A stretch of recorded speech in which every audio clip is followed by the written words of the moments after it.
The living room smelled like old coffee and engine oil, even though the truck had been parked for hours. My boots were still on. I didn't know how to take them off yet. The house was quiet, but not peaceful. Quiet like the moment after a radio goes dead. They tell you the deployment is over, that coming home is the easy part. They're wrong. In the sandbox, noise keeps you alive. Engines, commands, static in your ear. Back home, the silence presses against your chest. It asks questions you don't have clearance to answer. So you sit there, staring past the walls, past the years. The 1,000-yard stare doesn't fade. It just learns new places to hide. I could feel my wife moving in the other room. Every step reminded me of the brotherhood I left behind. Men who knew exactly what my silence meant. Men who would never ask me to explain it. Duty doesn't end when the uniform comes off. Sometimes it just changes shape. Sometimes duty means carrying things alone so the people you love don't have to. I learned that night that survival isn't always about pulling a trigger. Sometimes it's about knowing when not to speak. That was the moment silence became my second uniform. Brotherhood isn't friendship. Friendship is built on time and laughter. Brotherhood is built on damage you carry together. We didn't sit around telling stories about home. We sat quiet, checking each other's gear, pretending not to notice how our hands shook before a patrol. In the sandbox, you learn fast who you can trust. Not because they're kind, but because they won't flinch when things go wrong. Those men saw me at my worst. Not the version my wife knows. They saw the hesitation before a decision that couldn't be taken back. They heard the breathing change in my mask. They knew when fear was sitting right behind my eyes, even when my voice stayed steady on the radio. You don't explain that kind of thing. You survive it together. At night, after duty, we didn't talk about what scared us. We talked about nothing. Coffee, weather, home like it was a place from another life. The silence between us did most of the talking anyway. That silence wasn't empty. It was full of things we agreed never to name. When I came home, people expected me to replace that brotherhood with normal life. Family, marriage, conversations over dinner. But those bonds don't come from comfort. They come from standing shoulder to shoulder when everything inside you wants to run. I loved my wife, still do. But there were parts of me shaped by brotherhood that never crossed that threshold. Parts only forged under fire. Shared damage doesn't fade. It just stays quiet, waiting for someone who understands without asking. Out there, trust isn't a feeling. It's a calculation you make without thinking. You trust the man next to you because if you don't come back. You trust his timing, his silence, the way he moves when something feels wrong. There's no room for doubt. Doubt gets people killed. I learned trust in the sandbox with my back against a wall, rifle heavy in my hands, listening to footsteps that didn't belong. I trusted men who barely knew my last name. Not because we liked each other, but because we'd already seen what fear looks like up close. Trust was built in moments where there was no second chance. Then you come home. The rules change without telling you. Trust becomes something soft, something emotional. People want honesty the way they want conversation. They ask questions without realizing each one pulls at a wire you learned never to touch. Back home, I started measuring every word. Not to deceive, but to protect. I didn't know what was safe to share anymore. What could be said at a kitchen table without bringing the war with it. Trust stopped being about survival and started feeling fragile, breakable. I trusted my wife with my life, just not with every memory, not every decision that still wakes me up. War teaches you how to trust completely, and then leaves you wondering why that same trust feels dangerous once the uniform comes off. I crossed the threshold like I was clearing a room, slow, careful, eyes adjusting. The front door closed behind me and everyone said I was home, but nothing inside me stood down. The war didn't follow me in loud. It didn't need to. It knew how to sit still. At the dinner table, I learned new habits. Back to the wall, face the room, listen more than I spoke. Silverware clinking sounded too sharp some nights. Laughter felt sudden. I kept my shoulders tight without knowing why. My body remembered things my mind didn't want to explain. People think coming home is an ending, like deployment is a chapter you close and put back on the shelf. It doesn't work that way. The sandbox teaches you patterns. How to scan a space. How to read silence. Those patterns don't disappear just because the uniform comes off. My wife would talk about her day. I'd nod, smile when I was supposed to. Part of me was still listening for a radio call that wasn't there, still counting seconds. still carrying men who never made it back to any table at all. The war didn't ruin my home. It adapted to it, learned the rhythm of normal life, learned when to stay quiet. Coming home doesn't mean leaving anything behind. It just means the war learns new manners and waits its turn to be felt. I never told a lie straight to her face. I didn't have to. The lie lived in the spaces between my answers, in the way I paused too long before speaking, in the way I chose stories that were safe, clean, easy to swallow. I learned how to talk without saying anything at all. When she asked about the deployment, I gave her dates, places, weather. I told her about the heat, the dust, the long days. I left out the parts that sat heavy in my chest, the moments that didn't fit into sentences. I edited myself the same way we edited reports. Keep it accurate, but don't let it cause damage. Some nights she could tell I was somewhere else. She'd ask what I was thinking. I'd say nothing and mean it, because the truth didn't have a shape I could hand to her. How do you explain choices you still carry? How do you describe faces that show up when the lights are off? I lied with absence, with silence that stretched too long, with a version of myself that stayed guarded even in my own home, not to deceive her, but to protect what little peace we had left. The hardest thing wasn't keeping the secret. It was living beside the woman I loved, knowing that parts of me were still standing watch somewhere she could never reach. Marriage after war isn't built on arguments or grand moments.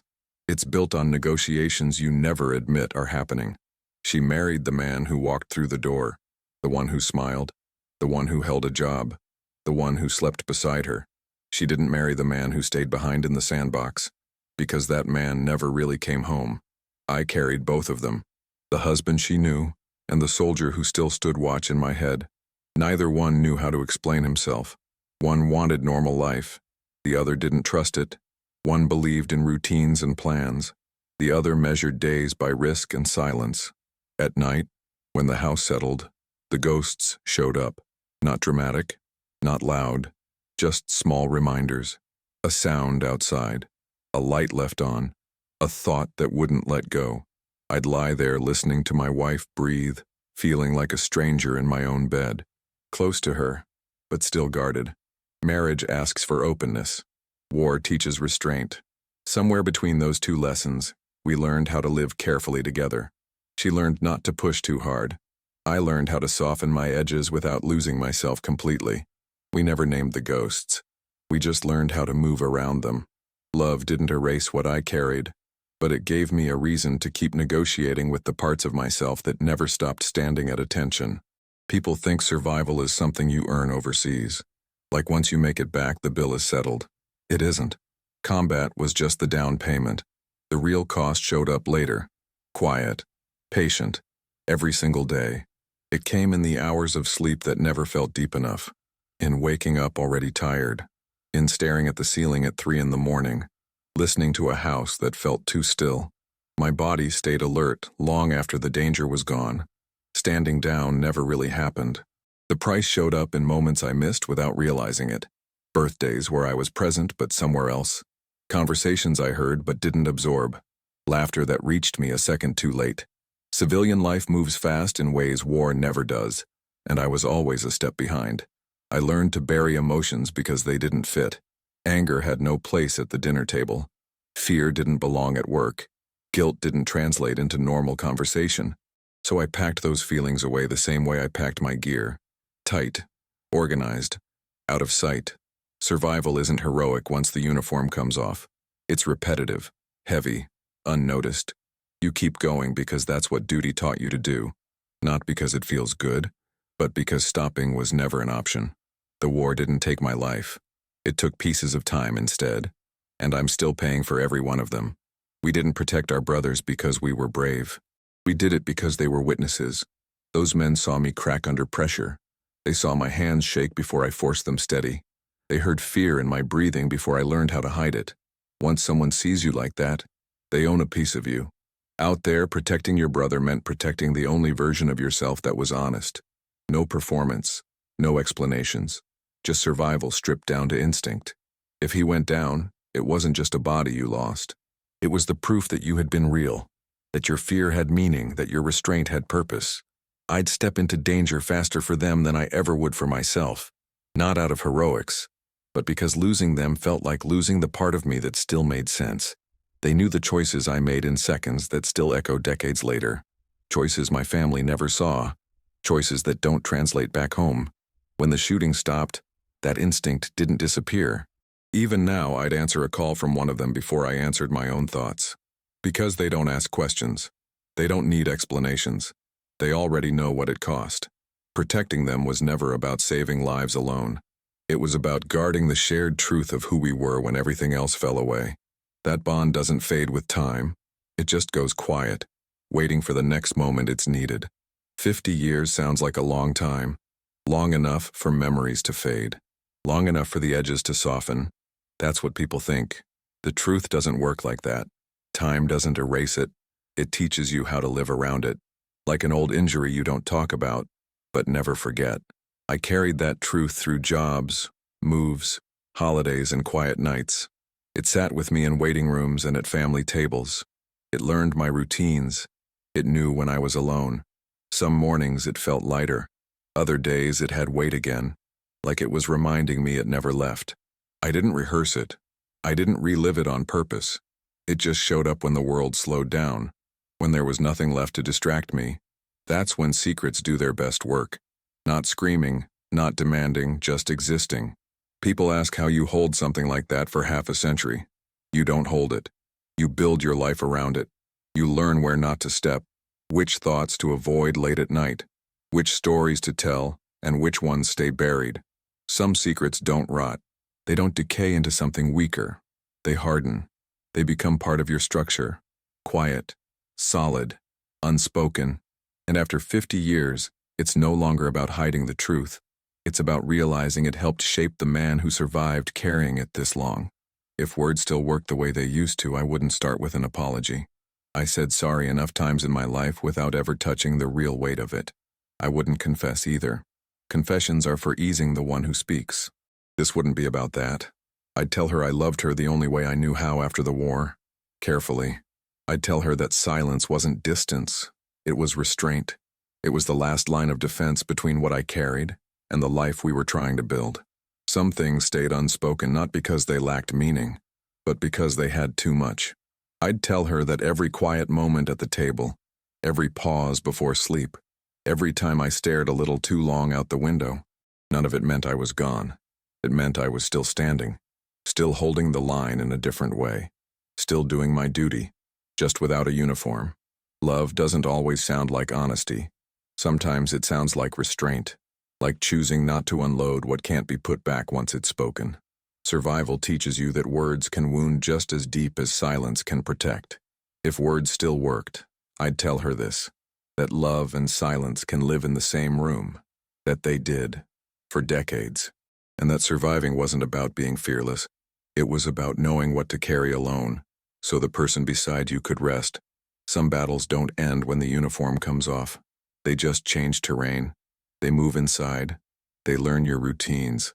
And if this story felt familiar, if parts of it sat heavy in your chest, then hear this clearly.